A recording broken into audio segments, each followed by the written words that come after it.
الحمد لله رب العالمين، والصلاة والسلام على أشرف الأنبياء والمرسلين وعلى آله وصحبه ومن تبعهم بإحسان إلى يوم الدين. أما بعد،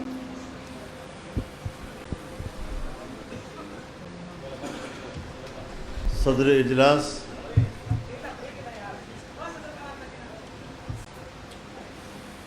زعماء کرام،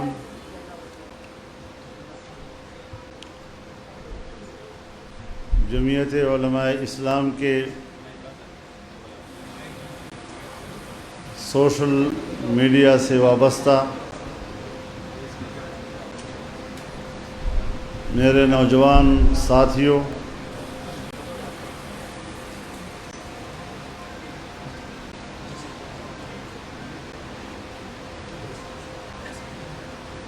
ہمارے اس اجتماع کو کور کرنے والے میرے محترم صحافی بھائی،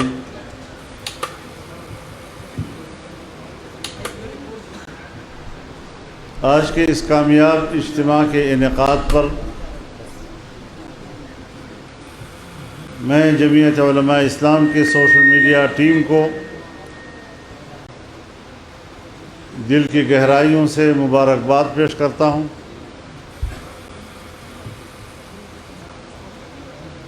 انہوں نے ایک کامیاب اجتماع کا انعقاد کیا ہے، اور یہ جدید دور کے تقاضوں سے ہم آہنگ ہے۔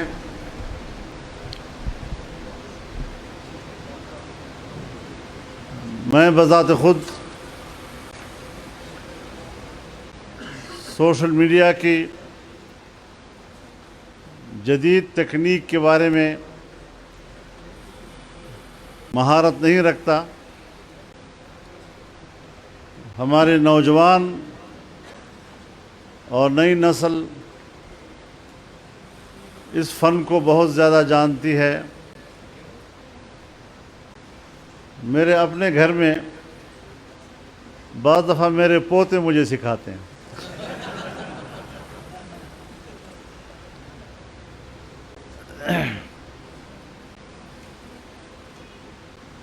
تو یقیناً اس حوالے سے جو آپ کا شغف ہے اور آپ کی دلچسپی ہے، یہ قابل قدر ہے، قابل تعریف ہے، اور خدا کرے کہ آپ اس مشن کو کامیابی کے ساتھ آگے بڑھاتے جائیں۔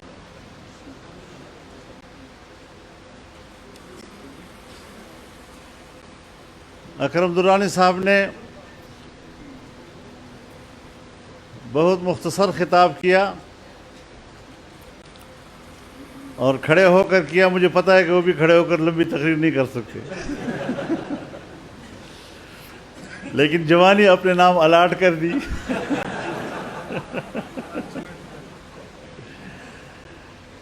تو میں بھی آپ کو یقین دلانا چاہتا ہوں کہ میں اس سے زیادہ جوان ہوں۔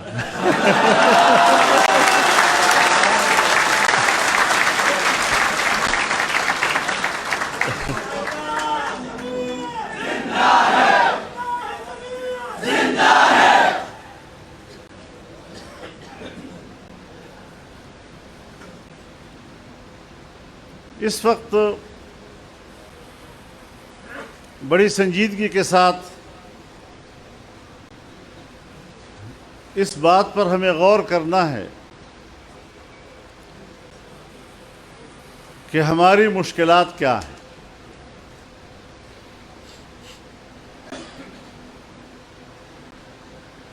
کچھ حقائق ہیں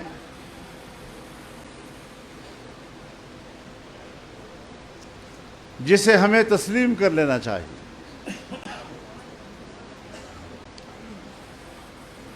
مریض اگر مرض کو تسلیم ہی نہیں کرتا،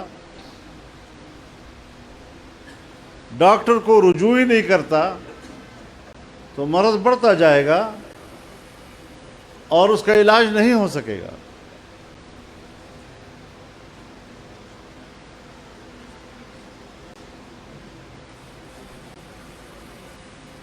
پاکستان داخلی مشکلات سے بھی دوچار ہے،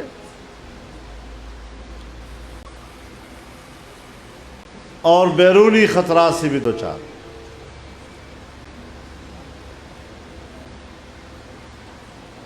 من حیث القوم ہمیں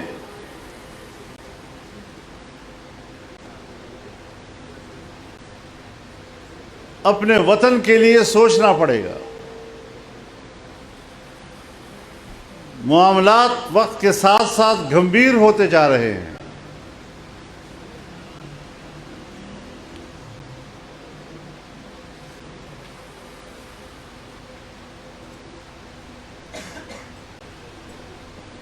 گتھیاں سلجھانے کے بجائے اور مشکل ہوتی جا رہی ہے۔ یہ قومی مسئلہ ہے۔ ہم نے اگر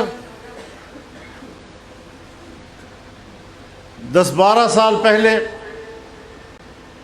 نشاندہی کی، تو یہ کسی کے ساتھ ہماری کوئی ذاتی جنگ نہیں تھی۔ ہم نے کسی کو گالی نہیں دی۔ آپ برصغیر کی تاریخ کو پڑھیں، کیا برصغیر کی تاریخ میں ہمیں وہ طبقہ نہیں ملتا اپنے ہی ہم وطنوں کا، اپنے ہی ملک کے خاص طبقے کا، جو انگریز کی غلامی پر فخر کرتا تھا،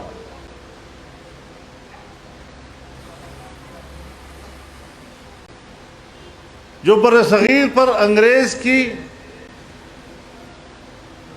انگریز کے قبضے کو جائز سمجھتا تھا، اس کا وفادار تھا، اس کے بدلے میں مراعات وصول کرتا تھا، چاہے وہ جاگیرداروں کی صورت میں تھے، چاہے وہ کچھ بڑے بڑے درگاہوں کی صورت میں تھے۔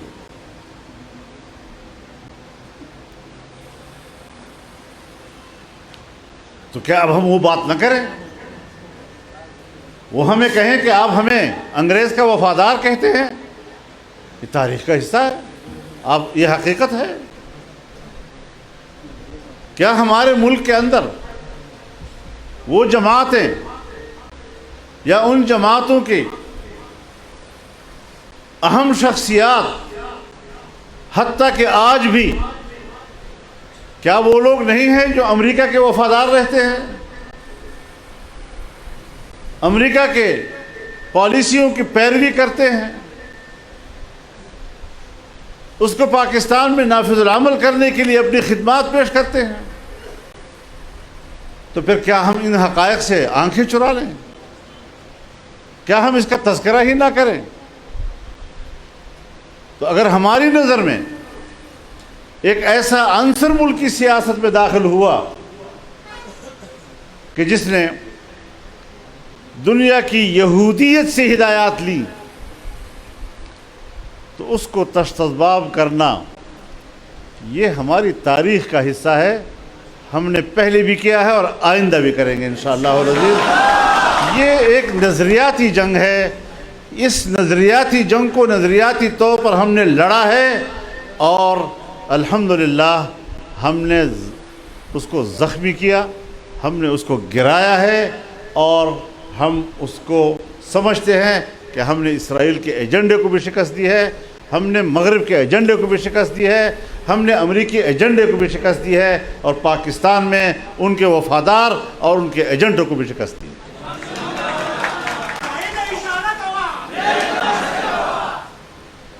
یہ ایک نظریاتی جنگ ہے. لوگ اقتدار کی جنگ لڑتے ہیں، لوگ مفادات کی جنگ لڑتے ہیں، لیکن ہم نے اپنے نظریاتی تسلسل کو برقرار رکھا ہے. ہم اپنے منہج سے ہٹے نہیں ہیں، اور نوجوانوں کو اس بات پر اعتماد کرنا چاہیے. ہم بلا وجہ بات نہیں کر رہے. ہمیں کیا دشمنی تھی ان کے ساتھ؟ جب 2002 میں پارلیمنٹ کے اندر وزیر اعظم کا کینڈیڈیٹ تھا تو مجھے تو ووٹ دیا تھا انہوں نے.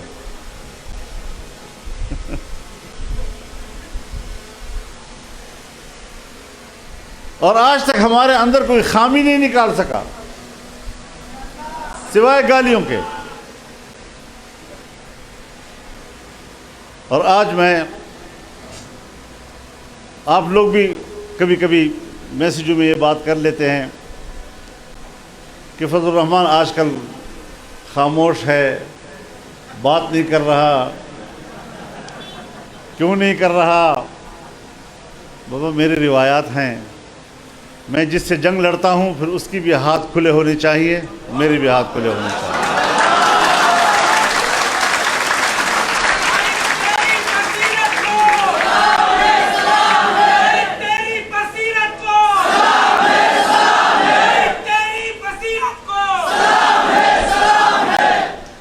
میرا مخالف قید میں ہو، میں اس کے خلاف جلسے اور تقریریں کروں، مزہ نہیں آتا.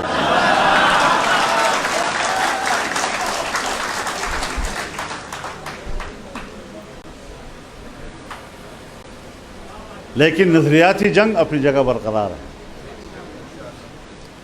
اس تسلسل میں کوئی فرق نہیں آئے گا. لوگ کہتے ہیں جی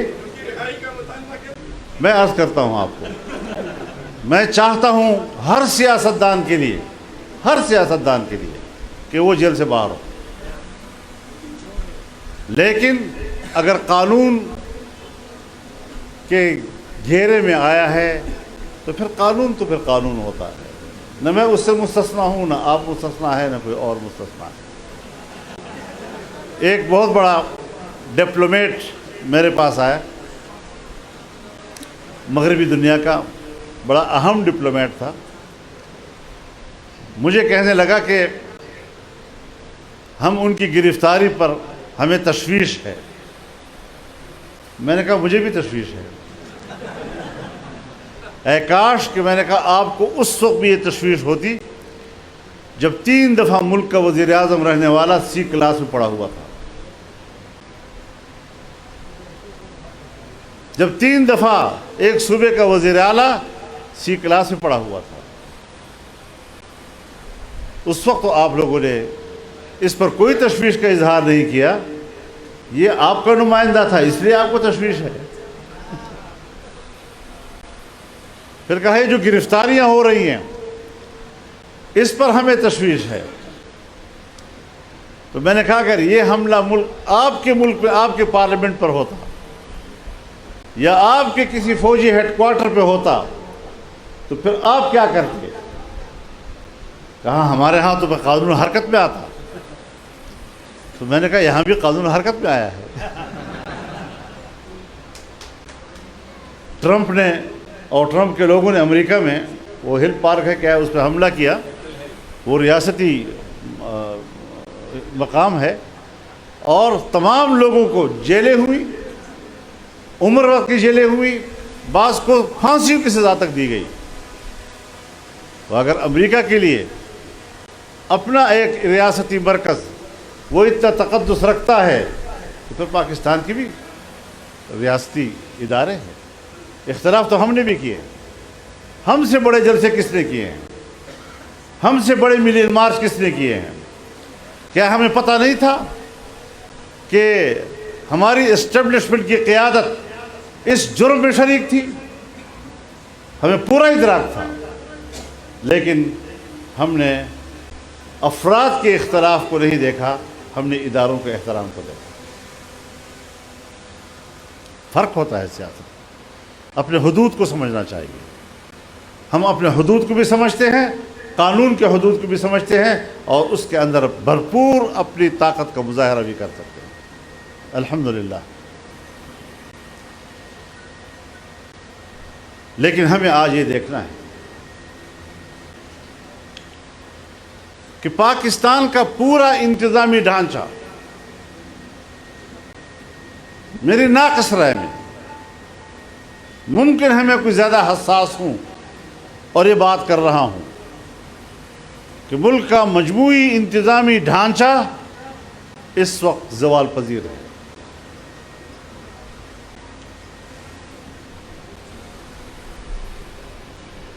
اسٹیبلشمنٹ ہو یا بیوروکریسی، اس کی گرفت کمزور ہے.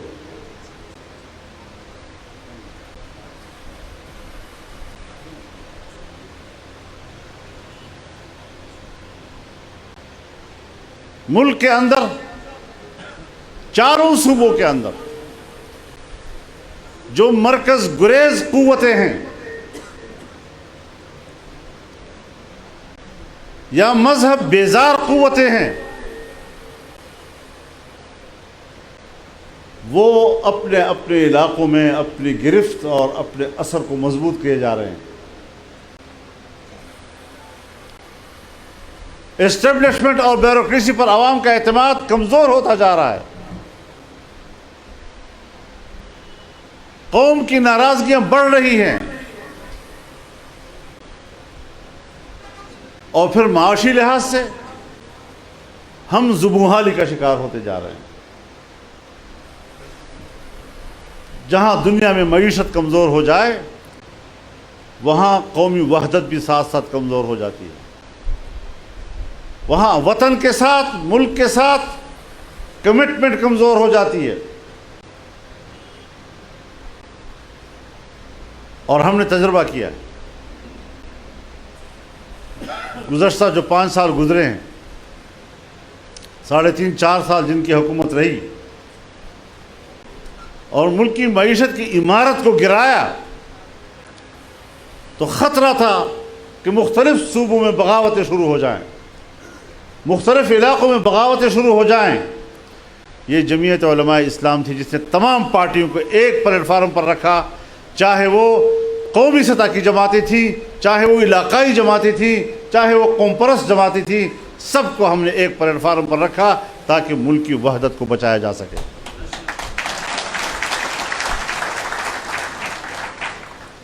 تاکہ کہیں کسی جگہ میں لوگ بغاوت کی طرف نہ چلے جائیں. ورنہ یقین جانیے جہاں ہم گئے ہیں، ایئرپورٹ پہ گزرے ہیں، جہاز میں چڑھتے ہوئے، باہر نکلتے ہوئے، کہیں روڈ پر کھڑے ہوئے، جو شخص ملا، سر اس مصیبت سے کب جان چھڑے گی، اسے تو مار دیا، اس کے علاوہ اور کوئی بات کسی کی نہیں تھی.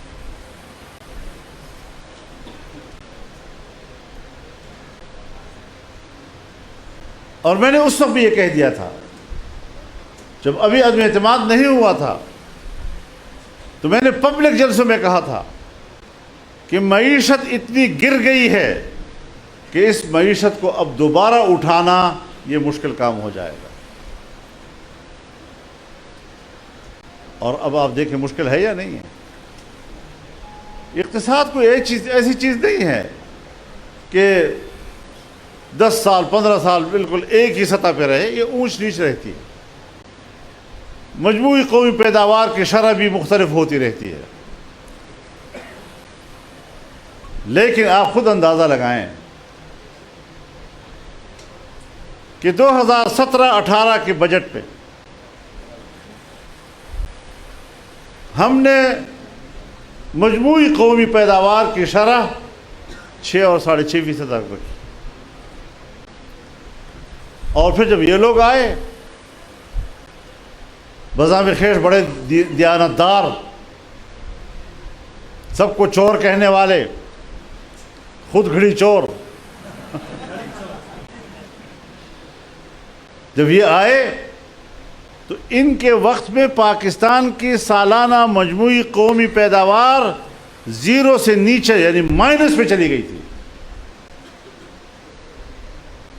یہ دن بھی قوم نے دیکھا ہے. جب آپ کے اسٹیٹ بینک میں زر مبادلہ کے ذخائر ریزروز صرف $2 ارب رہ گئے تھے، جبکہ ہم نے $17 ارب چھوڑے تھے۔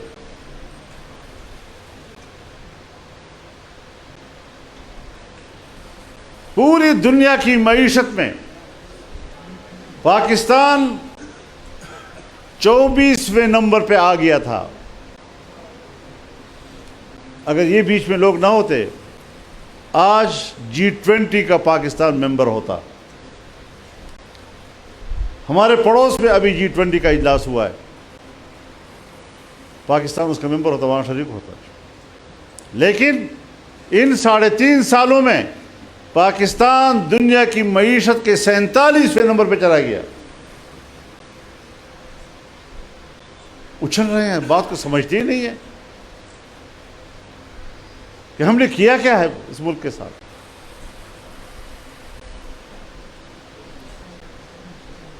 حکومت کی گرفت کمزور کر دی اور ابھی تک کمزور ہے۔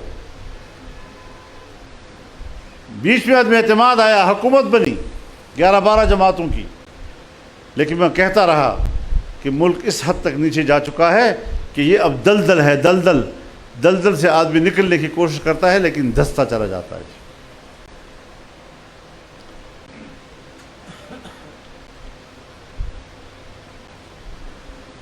ہمارا صوبہ ہے، غربت اپنی جگہ پر ہے، مہنگائی اپنی جگہ پر ہے، لیکن بدامنی اور خوف کا کیا عالم ہے۔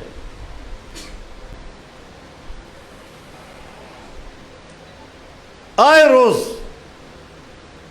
خونی کھیل کھیلا جا رہا ہے۔ قبائلی علاقوں میں روزمرہ کے حساب سے کتنے لوگ گولی کا نشانہ بنتے ہیں۔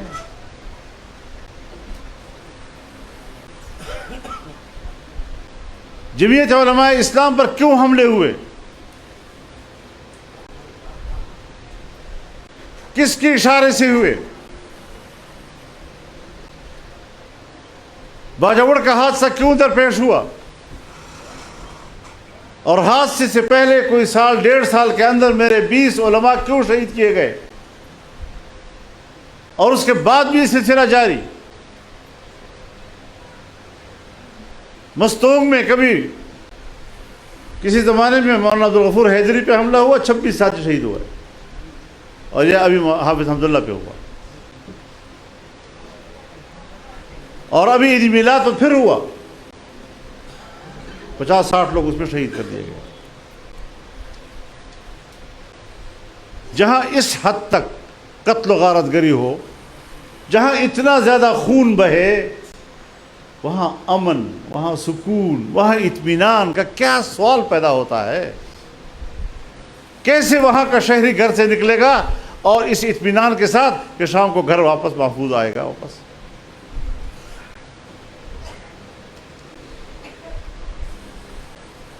تو پورا ڈھانچہ آپ کا ہل چکا ہے۔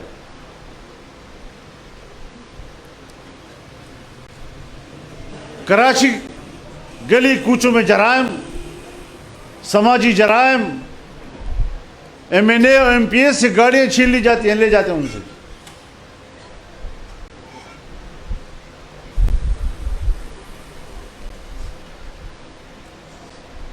پنجاب کا تاجر پریشان، زمیندار پریشان۔ آج کشمیر میں، پورے کشمیر میں پاکستان کے خلاف، ریاست کے خلاف مظاہرے ہو رہے ہیں، اگرچہ اس کا بنیاد ایک وہاں کا مقامی مسئلہ ہے کہ منگلا ڈیم کشمیر میں ہے اور پاور ہاؤس پاکستان میں ہے، بجلی پاکستان میں جمع ہوتی ہے اور پھر ہمیں مہنگے داموں بیچی جاتی ہے۔ بجلی کی بلوں کے خلاف وہاں لوگ نکلے ہیں، لیکن اس سے پاکستان پر بھی اعتماد ختم ہوگا نا کشمیری کا، اس کے بھی کوئی اثرات ہوں گے نا، اس کے بھی کچھ نتائج ہوں گے پھر کل، نہ معلوم ہم کدھر جا رہے ہیں۔ کون لوگ ہیں جو 4-5 اپنے ایک کمرے میں بیٹھ کر پورے ملک کا اور عوام کا اور ہر چیز کا فیصلہ کرتے ہیں اور اپنے آپ کو عقل کل سمجھتے ہیں؟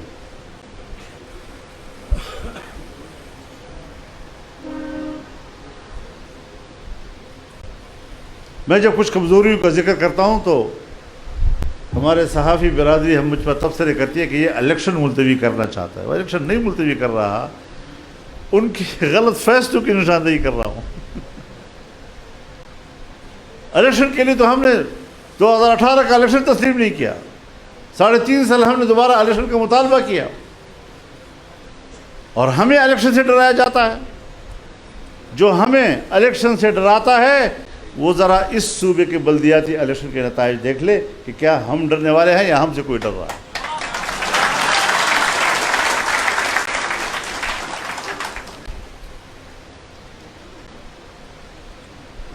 لیکن اس کے باوجود مغربی دنیا آج بھی ان کی پشت پر ہے. ان کی لابیز یہاں کام کر رہی ہیں.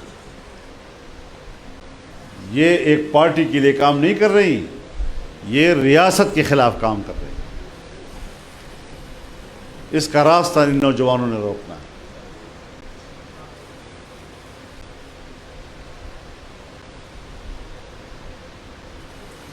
تو آج اس وقت آپ نے اپنی ذمہ داریوں کا احساس کرنا ہے. گلگت بلتستان میں کیا سوالات پیدا ہو رہے ہیں, کبھی کسی نے سوچا اس بات پہ؟ وہ یہ سمجھتے ہیں کہ اسلام آباد ہمارے حقوق کا استحصال کر رہا ہے اور ہمیں پھر قوارانہ جھگڑوں میں الجھا دیتا ہے. ہم آپس میں لڑ رہے ہوتے ہیں. پنجاب میں پھر قواریت پھیلا دی جاتی ہے. ہمارا صوبہ کتنی مرتبہ اس فضا سے گزرا, بلوچستان گزرا ہے اس سے, حالانکہ وہاں پھر قواریت دور دور کی بھی کوئی چیز نہیں تھی, لیکن وہاں پر بھی عناصر پیدا کیے گئے. ہم نے سیاسی نقصان اٹھایا, لیکن ہم نے غلط کو غلط ہی کہا کہ غلط غلط. ہمیں عوام میں جانا چاہیے, ہمیں عوام کو اعتماد دلانا ہے کہ ہم آپ کے حقوق کے محافظ ہیں.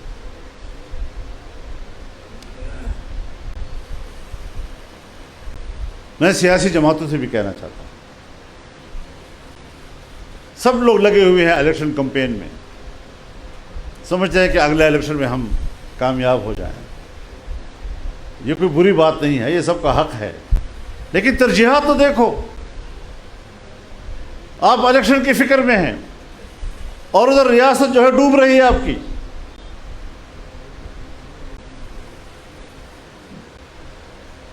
پاکستانیوں کے ہاتھ میں اگر کسی کے ہاتھ میں ڈالر ہے, باہر بھیج رہا ہے, سمگل ہو رہا ہے.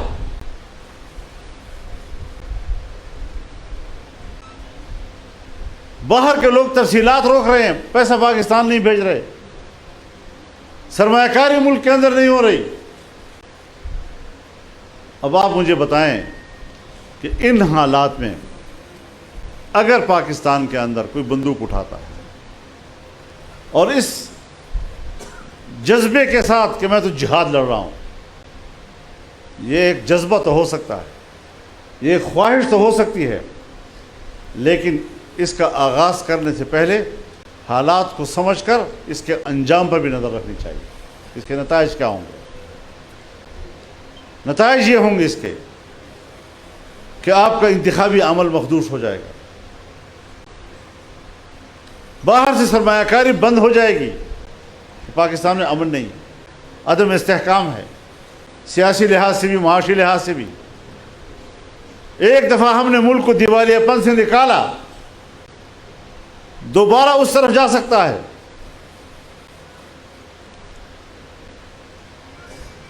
اور پھر ہمیں پڑوس کے ممالک سے جنگ اور تلخی, ہم اس کے متحمل نہیں ہیں بھائیو. ہندوستان تو چلو ہوا ہمارا دشمن, اس سے تو ہمیں کسی خیر کی توقع نہیں, لیکن ایران سے ہمارے تعلقات خاطر خواہ ہیں, اور افغانستان سے بھی حالات آئے روز ہمیں نظر آ رہا ہے کچھ تلخیاں پیدا ہو رہی ہیں.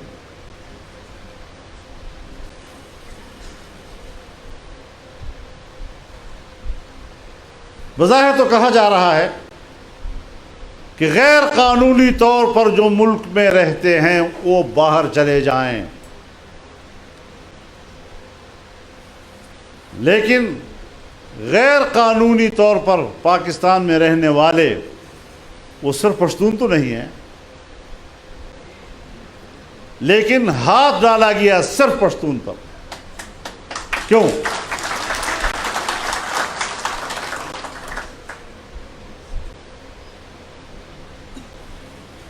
اور پھر جائز اور ناجائز کا کوئی فرق نہیں،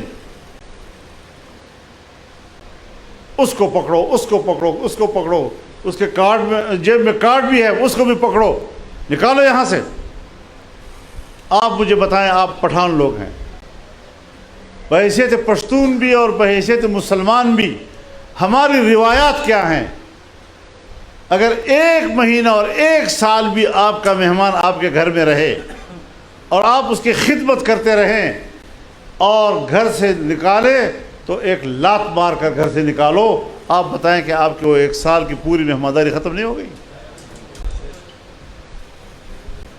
وہ کہیں دنیا میں یہ کہے گا کہ اس نے مجھے 1 سال گھر میں پالا تھا؟ وہ یہی کہے گا مجھے اس نے لات مار کر گھر سے نکالا ہے۔ مسئلہ کیا پیدا ہو گیا یکدم سے؟ اسی لیے ہم نے کہا تھا کہ افغانستان اور پاکستان کے درمیان 2 طرفہ ایک کمیشن قائم کیا جائے جو باہمی مسائل کو مفاہمت کے ساتھ طے کرے۔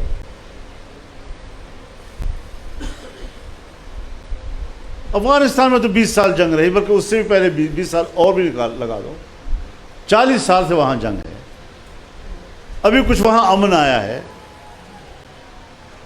تو وہاں پر اگر کوئی حکمران ہے، آپ اس کو اپنے برابر کے معیار کا سمجھ لیں کہ ان کے رویے بھی میرے معیار کے برابر ہونے چاہیے، وہ بھی اتنا ہی میچور ہو جتنا میں میچور ہوں، اس کو اتنا ہی ذمہ داری کا احساس ہو جتنا کہ مجھے ذمہ داری کا احساس ہے۔ اس کے لیے تو کچھ وقت کا انتظار کرنا پڑے گا نا۔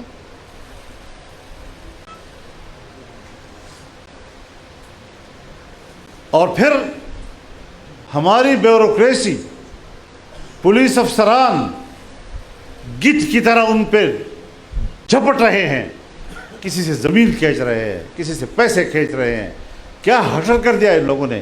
یہ انسانی حقوق ہے؟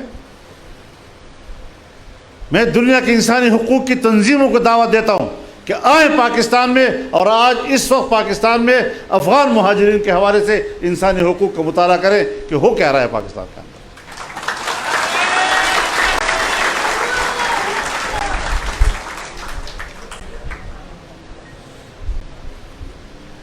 ہر مسئلے کا کوئی راستہ ہوتا ہے، ہر مسئلے کا کوئی سلیقہ ہوتا ہے۔ آج ایک بات کہہ دی اور آج نہ ہو سکی تو کل کا انتظار ہی نہیں کرنا، فوراً جھگڑے کا اعلان کر دینا۔ احتیاط کی ضرورت ہے۔ ہم مشکل میں ہیں اور ہم روز بروز اپنی مشکل میں اضافہ کیے جا رہے ہیں۔ نگران حکومت ہے، نگران حکومت ہے تو بیمور اور پلار حکومت ہے۔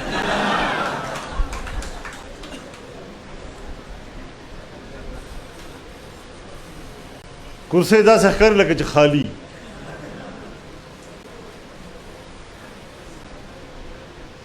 پتہ نہیں نگران حکومت کی ضرورت کیا ہے، کہاں سے یہ کانسیپٹ نکلا ہے؟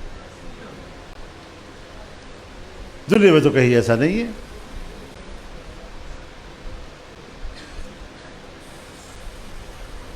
جس کے ہاتھ میں کچھ بھی نہیں ہے، اور ان بیچاروں پر اگر آپ تنقید کریں تو آدمی اپنے آپ کو برا لگتا ہے کہ میں اس پہ کیا کہوں، ان کے بارے میں تو معذور ہیں بیچارے۔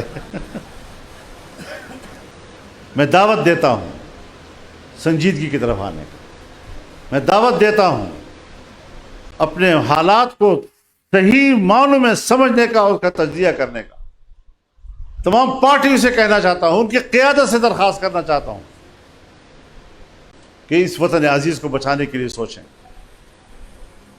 اگر میرے آواز پر کوئی لبیک کہتا ہے الحمدللہ، نہیں کہتا تو پھر یہ فقیر تنہا بھی یہ علم لے آگے بڑھے گا۔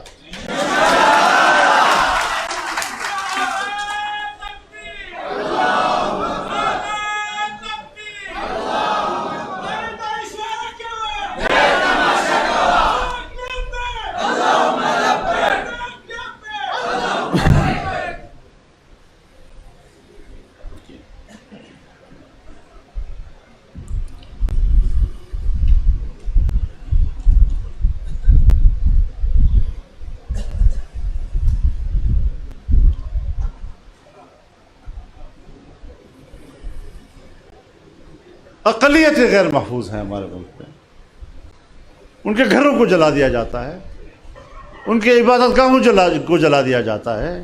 کب اسلام کی یہ تعلیم ہے؟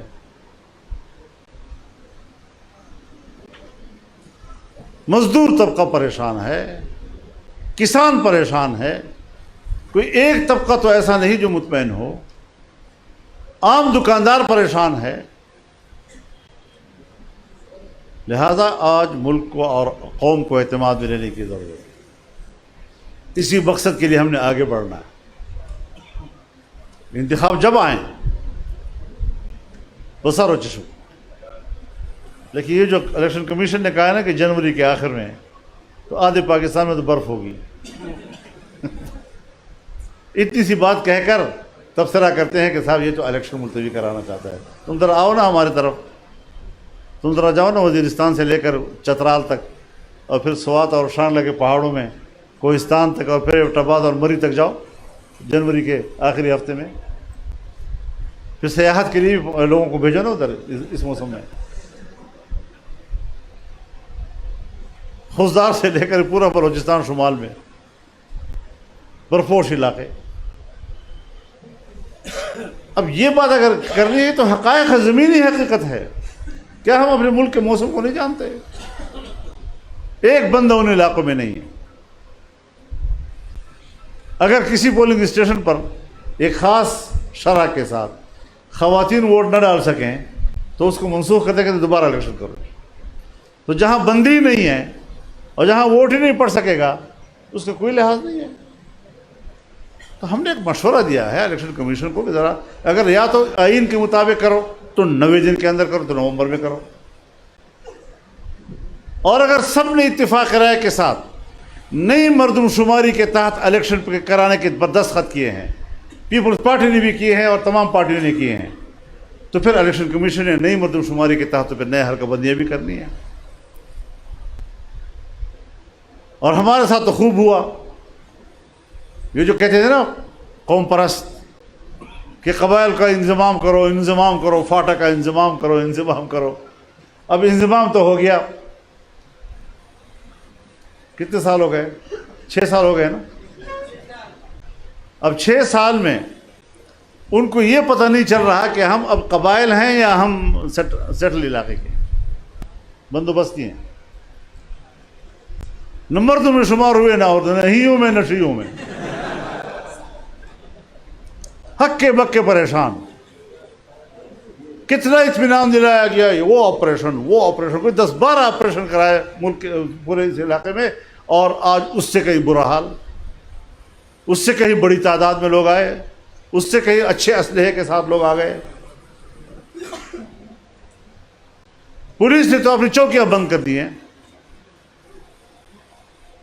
رات کو ایک کی حکمرانی ہوتی ہے، دن کو دوسرے کی حکمرانی ہوتی ہے، اور ہمیں کہا جائے گا اطمینان ہے۔ اطمینان کس چیز کا اطمینان ہے؟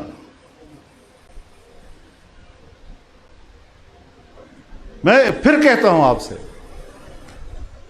کہ الیکشن کمپین بھی مانگتا ہے، کچھ علاقے میں جانا بھی پڑتا ہے۔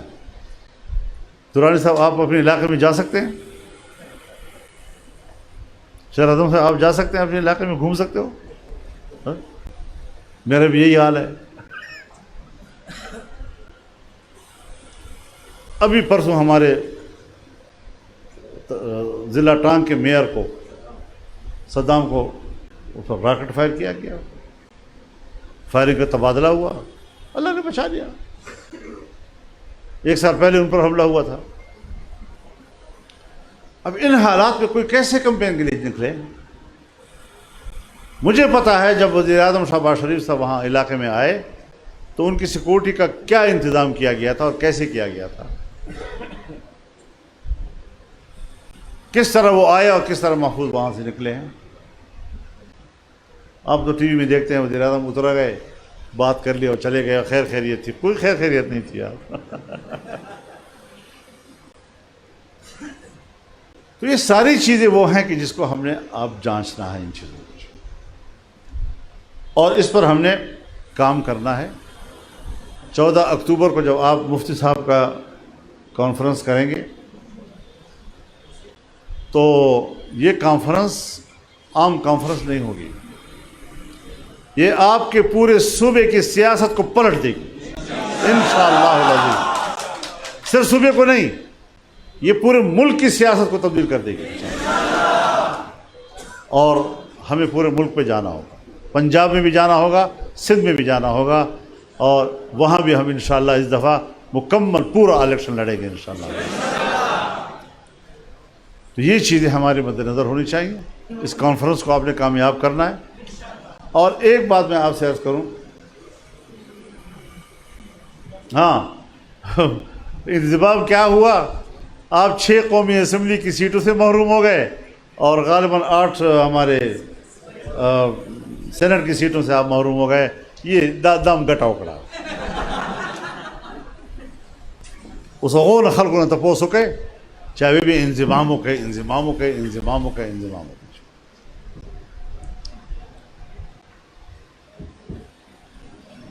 امون خواہ ملیانو ہے پلان کی ملا بانگ بندے کلی بنوایا خوار ملا بانگ کلی بنوائی تھی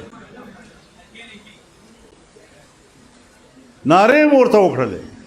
ہم نے چیخ کر ان سے کہا کہ ابھی وقت نہیں ہے، ذرا صبر کرو، حالات نہیں ہیں اس کے موافق۔ لیکن مجھے واضح طور پر کہا گیا کہ امریکہ کا دباؤ ہے۔ یہ ہے ہماری آزاد حکومت، یہ ہے ہماری آزادی۔ تو اس حوالے سے فاٹا کے لوگ آج غیر محفوظ ہیں، ایک ایک گھر غیر محفوظ ہے۔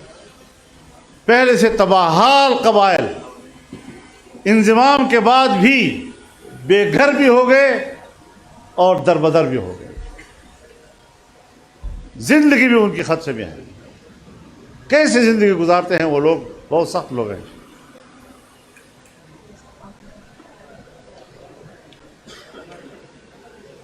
تو یہ وہ مشکلات ہیں جو آپ کے ملک میں اس وقت سامنے ہیں، ہمارے ریاست کے سامنے ہیں، جس کی ذمہ داری صرف ایک فوج کی نہیں ہے، ایک بیوروکریسی کی نہیں ہے۔ اور اگر وہ اکیلے سمجھتے ہیں کہ ہم حل کریں گے، میں 10 دفعہ لکھ کر دینے کو تیار ہوں کہ وہ اکیلے مسئلے کو حل نہیں کر سکتے۔ ہم اس پر قومی سوچ کو ڈیولپ کرنا چاہتے ہیں۔ آئیں ہم آگے بڑھیں، ہم سوچیں افغانستان کے ساتھ ہمیں کیا کرنا ہے، ہم اس کے لیے کردار ادا کرنے کو تیار ہیں۔ کیا مسائل ہیں، ہم کیا چاہتے ہیں، وہ کیا چاہتے ہیں۔ روز کی شکایتیں اگر آپ کریں گے تو وہ بھی کریں گے، تلخیاں بڑھیں گی اور کوئی فائدہ تو نہیں ہوگا۔ لہٰذا سوچ سمجھ کر ہمیں آگے قدم اٹھانے چاہیے، ہماری باتوں کو خیرخواہی پہ عمل کرنا چاہیے۔ یہاں تو مصیبت یہ ہے کہ اگر میری رائے سے کسی نے اختلاف کیا تو بس جیسے وہ میرا دشمن ہو گیا۔ نہیں، ممکن ہے آپ کو اختلاف رائے میں مجھے رہنمائی مل جائے، مجھے ایک اچھی سوچ مل جائے۔ تو اختلاف رائے اگر نیک نیتی سے ہو تو وہ تو رحمت ہے، اس کا تو خیر مقدم ہونا چاہیے۔ تو یہ وہ چیزیں ہیں کہ جس حوالے سے ابھی آج آپ نے دیکھا ایک اسرائیل ہے، بس اس کو تسلیم کرو، اس کو تسلیم کرو، اس کو تسلیم ہونا چاہیے، اس کو تسلیم ہونا چاہیے۔ کم وقت کے بچوں فلسطین کدھر گیا؟ قبضہ فلسطین پہ ہوا ہے، قبضہ مسلمانوں کے قبلہ اول پہ ہوا ہے، وہ بھول گئے ساری دنیا۔ اور اسرائیل کو تسلیم کرو، اسرائیل کو تسلیم کرو۔ آج پھر صورتحال وہاں بگڑی ہے، اور یہ رد عمل ہے جو کچھ انہوں نے مسلسل بیت المقدس میں کیا۔ جمعے کی نمازوں میں لوگوں کو قتل کیا، نماز کے دوران انہوں نے حملے کیے، مسلمانوں کی لاشیں مسجد سے نکلی۔ کب تک برداشت کریں گے آخر؟ کوئی مسلمانوں کے لیے نہیں کہتا کہ یہ انسانی حقوق کی پامالی ہو رہی ہے، لیکن مسلمان کا دشمن چاہے قادیانی ہو اس کے لیے کہا جاتا ہے۔ اب آپ کو پتہ ہونا چاہیے کہ IMF نے یہاں تک کہہ دیا ہے کہ ہم پاکستان کو اگلی قسط تب دیں گے اگر قادیانیوں کی عبادت گاہوں کو تحفظ دینے کا ہمارے ساتھ عہد کیا جائے گا۔ تو بلی تھیلے سے باہر آ گئی یا نہیں؟ یہ لوگ کسی کے ایجنٹ ہیں یا نہیں ہیں؟ تو یہ کیوں ایسی بات کرتے ہیں؟ مرزا غلام محمد قادیانی نے تو خود اپنی کتاب میں لکھا ہے کہ میں انگریز کا خود کاشتہ پودا ہوں، خود لکھا ہے اس نے۔ اب یہ سارے اس کے خود کاشتہ پودے کے شاخے ہیں جو مسلمانوں پہ حملے کر رہے ہیں، ان کے نظریات پہ، ان کے عقائد پہ، پتہ نہیں کیا کیا کچھ کہہ رہے ہیں۔ اور پھر ایک تو ہوتا ہے اختلاف رائے، ایک یہ کہ ایک مسلمان ایماندار کلمہ گو اس کو آپ کافر بھی کہیں اور اس کا خون بھی اپنے لیے حلال سمجھے۔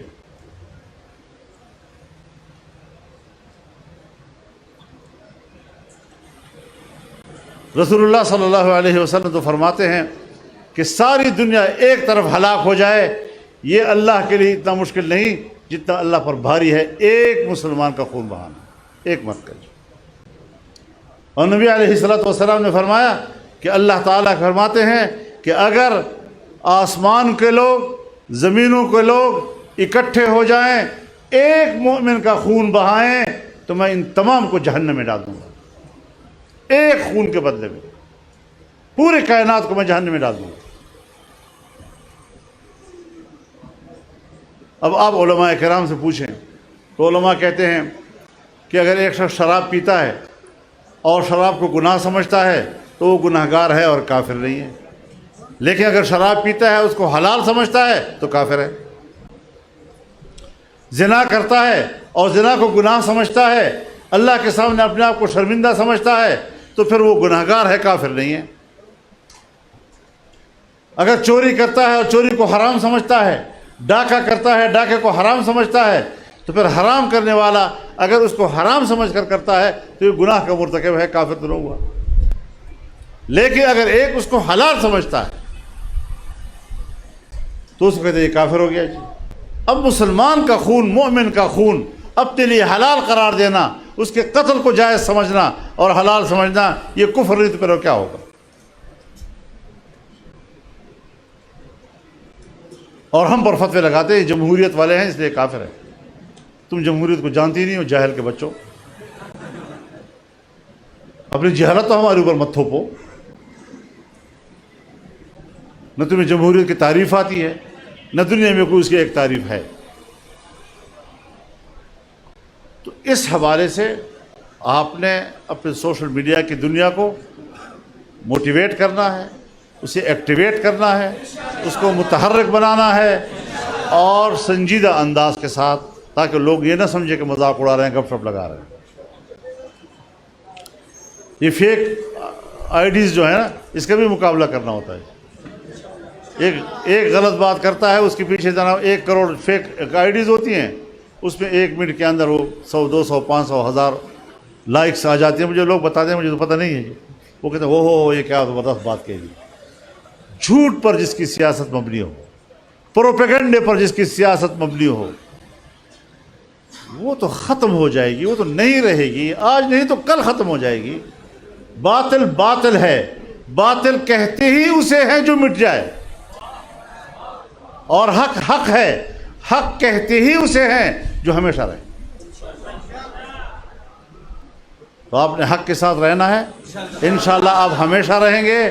اور تاریخ اسلام میں بہت سی وہ جھونکے آئی ہیں ہواؤں کے، بہت سے فرقے آئے، زمانوں میں حکومتیں بھی کی انہوں نے، آج نام و نشان تک نہیں ہے، امت جانتی ہی نہیں ان کو۔ ان لوگوں کو بھی کل امت نہیں جانے کی پرواہ نہیں، لیکن آج جب تک وہ فتنہ ہے، جب تک اس کا دجل ہے، تو پھر آپ کے زمانے میں اگر یہ ہے تو آپ پر ان کا مقابلہ کرنا واجب ہے۔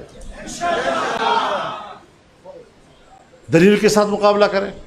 ہم بندوق اٹھانے والے لوگ نہیں ہیں، ہم ملک کے قانون اور آئین کے پابند ہیں، اور اس پابندی کے ساتھ ہم ملک میں بات کرتے ہیں، سچی بات کرتے ہیں، حق بولتے ہیں، جتنا ہمارے معلومات ہوں، جتنا ہمارے بس میں ہو۔